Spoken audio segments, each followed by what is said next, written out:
नमस्कार बच्चों, मैं विवेक उर्मी आईएएस के माध्यम से बच्चे जो आज हम बात करने वाले हैं वो अंतर्राष्ट्रीय संबंध विषय की बात करने वाले हैं। बच्चों, कल मैंने इसकी पहली वीडियो बनाई थी क्लास 1 की।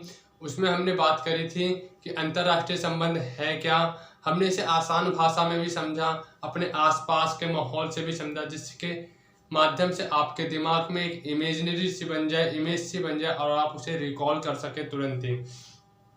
कल हमने अंतर्राष्ट्रीय संबंध के सिलेबस पे भी चर्चा करी कि अंतर्राष्ट्रीय संबंध का सिलेबस क्या है।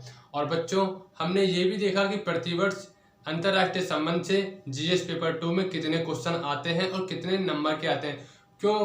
अगर हम पढ़ रहे हैं किसी भी चीज़ को तो हमें पता होना चाहिए कि उस सब्जेक्ट से, उस विषय से कितने नंबर आ रहे हैं और कितने नंबर वो हमें दे के जाएगा।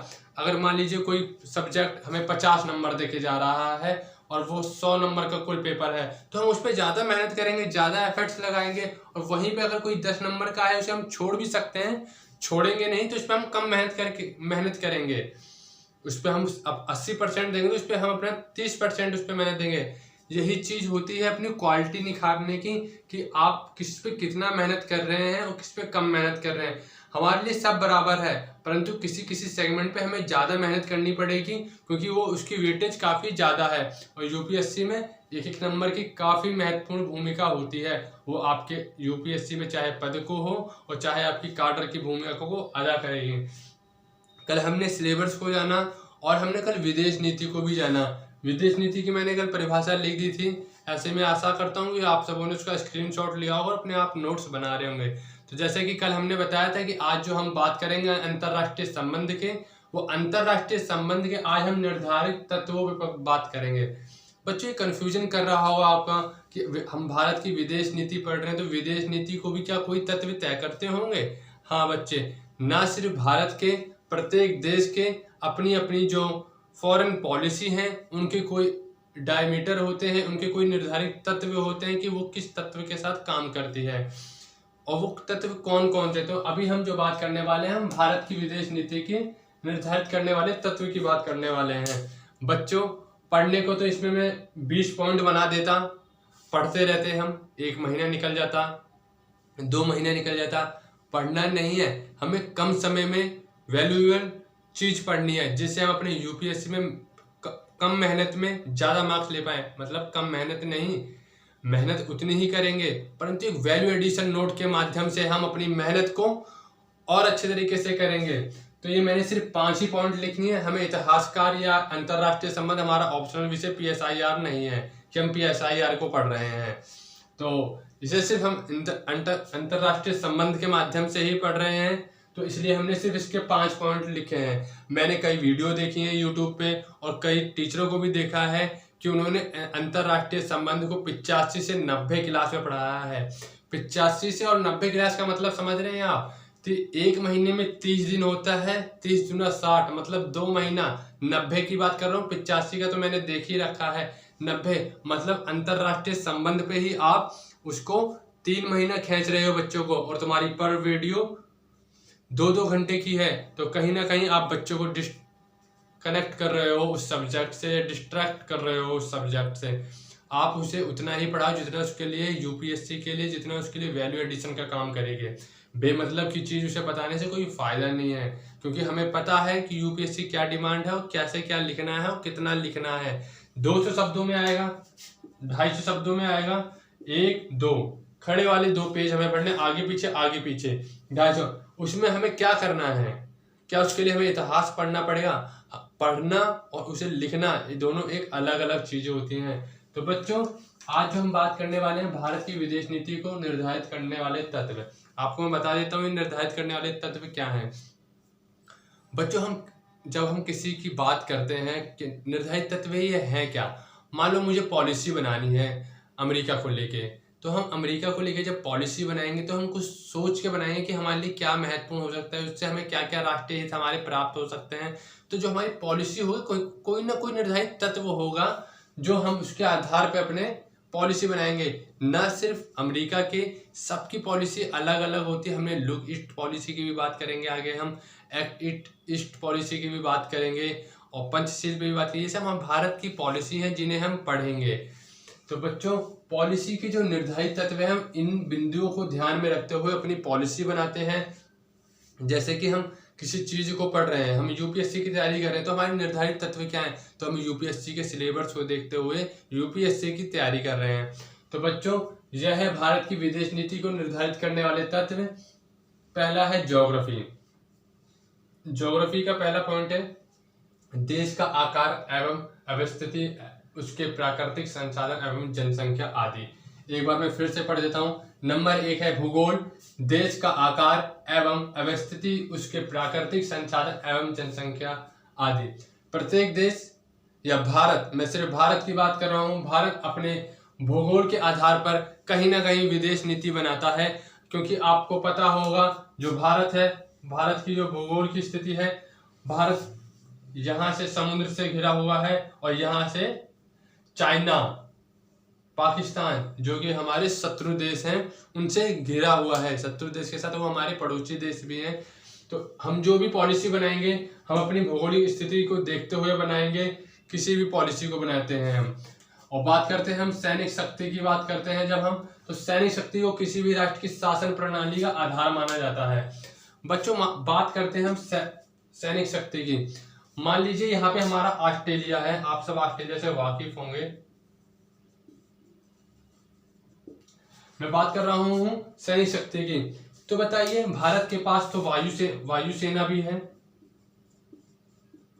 थल सेना भी है और जल सेना भी है। भारत को ये तीनों रखने की क्यों जरूरत है? भारत को जो ये रखने की जरूरत है उसकी भौगोलिक स्थिति के कारण ये उसे रखने की जरूरत है। क्योंकि जब हम उसकी भूगोल की स्थिति देख रहे हैं तो कहीं ना कहीं भारत को 3 ओर से जल ने घेर रखा है और उसके जो पूर्वी भाग को है वो उसको थल ने घेर रखा है और थल में भी उसके जो 2 शत्रु पड़ोसी देशों ने घेर रखा है, जिसने हमने देख रखा था 1999 1971 का हमला। तो क्या बच्चों हम बात करते हैं ऑस्ट्रेलिया के, क्या ऑस्ट्रेलिया के पास थल सेना ज्यादा होगी पर नर जल सेना के मुकाबले इनकी थल सेना की संख्या कम होगी। क्योंकि हम देख सकते हैं कि जो उनके आसपास की बाउंड्री है किसी भी देश से नहीं लग रही है, इसके चारों तरफ जल ही जल है। तो कहीं ना कहीं इसे जो अपनी सैनिक शक्ति है वो जल सेना के माध्यम में ज्यादा रखनी पड़ेगी। वहीं पे जब हम भारत की बात करते हैं तो हम जब भारत को देखते हैं तो भारत को जल सेना, थल सेना और वायु सेना भी रखनी पड़ेगी। क्योंकि भारत की जो स्थिति वो काफी बड़ी है, चाहे वो पूरब से पश्चिम ले लो और चाहे पश्चिम से पूरब ले लो। तो कहीं ना कहीं हमारी सैनिक शक्ति भी हमारी फॉरेन पॉलिसी को हमारी डिसाइड करेगी।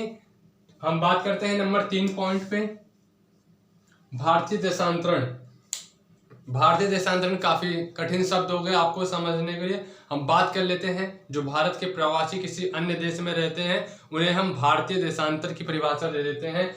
भारत और अपने वंशज स्थान से प्रवास कर जाते हैं देशांतर में। इनमें कौन कौन से आते हैं? तो इसमें NRI PIO आते हैं। एक बार हम फिर से बात कर लेते हैं भारतीय देशांतर की। भारत और अपने वंशज स्थान से प्रवास कर जाते हैं देशांतर में कौन कौन आता है? तो इसमें NRI भी आते हैं और PIO भी आते हैं। बच्चों मान लीजिए कि भारत का कोई नागरिक है जो सऊदी अरब चला गया, तो कहीं ना कहीं सऊदी अरब में मान लीजिए 50 या हजारों की संख्या में भारत के प्रवासी लोग रह रहे हैं। तो कहीं ना कहीं जब भारत अपनी पॉलिसी बनाएगा सऊदी अरब के खिलाफ या किसी अन्य देश के खिलाफ, तो वो कहीं ना कहीं उन्हें भी देख के बनाएगा कि वहाँ पे हमारे लोग रह रहे हैं। तो कहीं ना कहीं वो अपनी जो पॉलिसी बनाएगा उसे देखते हुए बनाएगा, किसे? भारतीय देशांतर को देखते हुए।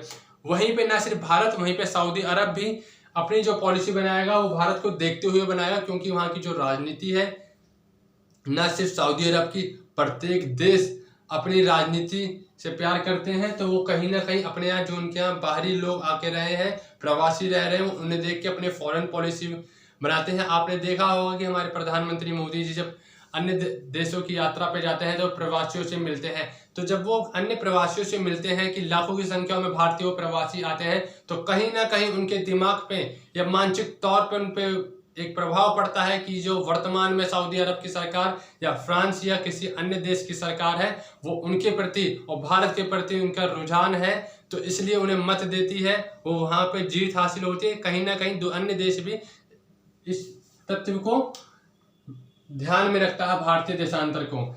बच्चों हम बात करते हैं चौथे पॉइंट की, तो वो है राष्ट्रीय दर्शन, नेशनल फिलॉसफी बात कर रहे हैं, जिसकी 1947 में आजादी के समय कुछ भारतीय ऐसे हैं जिन्हें विदेश नीति के निर्माण अथवा संचालन का अनुभव था। देश के सबसे पुरानी राजनीतिक संस्था जिसकी हम बात करते हैं INC, इंडियन नेशनल कांग्रेस ने 1925 में विदेशी संबंधों एवं स्वतंत्रता संघर्ष के प्रचार प्रसार के लिए एक छोटे से विदेशी विभाग की स्थापना करी।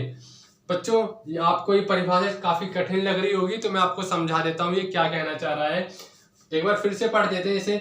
जब हम बात करते हैं राष्ट्रीय दर्शन की या नेशनल फिलॉसफी की, जब हम बात करते हैं तो देखते हैं 1947 में आजादी के कुछ समय भारतीय ऐसे हैं जिन्हें विदेश नीति के निर्माण अथवा संचालन का अनुभव था। देश में सबसे पुरानी राजनीतिक संस्था इंडियन नेशनल कांग्रेस ने 1925 में विदेशी संबंधों एवं स्वतंत्रता संघर्ष के प्रचार प्रसार के लिए एक छोटे से विदेशी विभाग की स्थापना करी। बच्चों क्या विदेश नीति हम भारत के आजाद होने से पहले से ही देख रहे हैं कि उसके बाद से भी देख रहे हैं? तो ये विदेश नीति न सिर्फ भारत के आजाद होने के बाद ही विकसित हुई है, बल्कि इसके पहले से भी कार्यरत हैं। चाहे वो सुभाष चंद्र बोस हो, चाहे जवाहरलाल नेहरू हो, और चाहे महात्मा गांधी हो, और चाहे मौर्य साम्राज्य की बात करें या कनिष्क के काल की हम बात करें। विदेश नीति कहीं ना कहीं हम अपने पूर्वज की तरफ से या फिलोसफी जो हमने काफी जाना है, तो यही बिंदु हमें यही समझा रहा है। हम बात करते हैं अपने पांचवें बिंदु की, जिसे कहते हैं आर्थिक विकास। कहीं ना कहीं हमें आर्थिक विकास भी हमारी नेशनल पॉलिसी को डिसाइड करने में एक महत्वपूर्ण भूमिका अदा करता है। तो आइए पढ़ते हैं इसका क्या लिखा है। आर्थिक विकास। आर्थिक विकास के संबंध में विदेश नीति एक सामान्य प्रक्रिया है, क्योंकि अधिकांश राज्य FDI मतलब प्रत्यक्ष विदेशी निवेश तथा विदेशी व्यापार के विस्तार की आशा रखते हैं। वही वाली बात आ गई जिसमें हमने बात करी थी भारतीय देशांतर की। तो बच्चों कहीं ना कहीं एक देश दूसरे देश के हम बात करते हैं, फ्री ट्रेड की बात करते हैं, कहीं ना कहीं हम सोचते हैं कि हमारा टैक्स न लगे, हमारा FDI हमारे देश में ज्यादा से ज्यादा आए, हमारा व्यापार हमारा निर्यात दूसरे देश से ज्यादा हो। तो कहीं ना कहीं इसको देखते हुए भी हम अपनी फॉरेन पॉलिसी बनाते हैं। मान लीजिए मैं बात करता हूं भारत की, और भारत को कोई सामान अमेरिका में निर्यात करना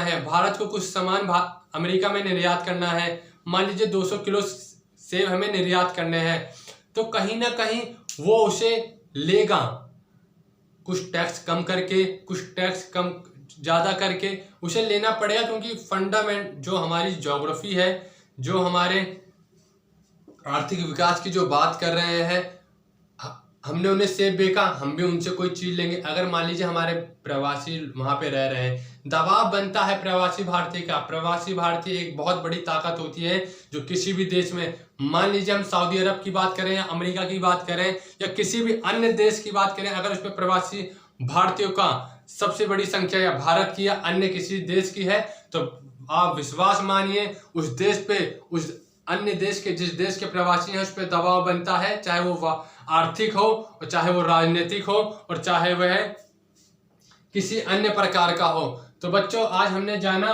कि भारत की नेशनल पॉलिसी या भारत की विदेश नीति मतलब फॉरेन पॉलिसी को कौन कौन से तत्व निर्धारित करेंगे। तो मोटा मोटी हमने 5 लिए हमने, और इसमें हमने पूरा समाप्त कर दिया कि उसकी ज्योग्राफी, उस देश की ज्योग्राफी कहीं ना कहीं उसकी फॉरेन पॉलिसी को निर्धारित करेगी, उसकी मिलिट्री स्ट्रेंथ, सैनिक शक्ति कहीं ना कहीं उसकी विदेश नीति को प्रभावित निर्धारित करेगी। भारतीय देशांतर और भारतीय दर्शन और आर्थिक विकास, ये 5 तत्व हैं जो भारतीय विदेश नीति को निर्धारित करेंगे। तो बच्चों इसका नोट्स बनाइए, इसका स्क्रीनशॉट लीजिए। आप कल जो हम बात करेंगे वो भारतीय विदेश नीति के सिद्धांत की बात करेंगे। उसके फिर अगले दिन हम अंतर्राष्ट्रीय भारत के जो पड़ोसी देश हैं उनके बारे में बात करेंगे। हमें इसे सितंबर तक खत्म कर देना है, और सितंबर के बाद हम प्रीवियस ईयर क्वेश्चन उठाएंगे और प्रीवियस ईयर क्वेश्चन के क्वेश्चन के हमें हिंट्स लिखने पड़ेंगे, हमें अपना आंसर लिखना पड़ेगा और अपने आप इवेल्युएट करना पड़ेगा। और नहीं कर पाते हैं तो अब कई कोचिंग संस्थान डेली मेंस आंसर राइटिंग करके प्रोग्राम चलाते हैं, आप जाइए उनकी साइट पे विजिट करिए, फ्री ऑफ कॉस्ट आप आंसर लिखिए। 48 आवर या 2 से 3 दिन या 1 हफ्ता भी लग जाएगा तो आपका आंसर इवेल्युएट कर हो जाएगा।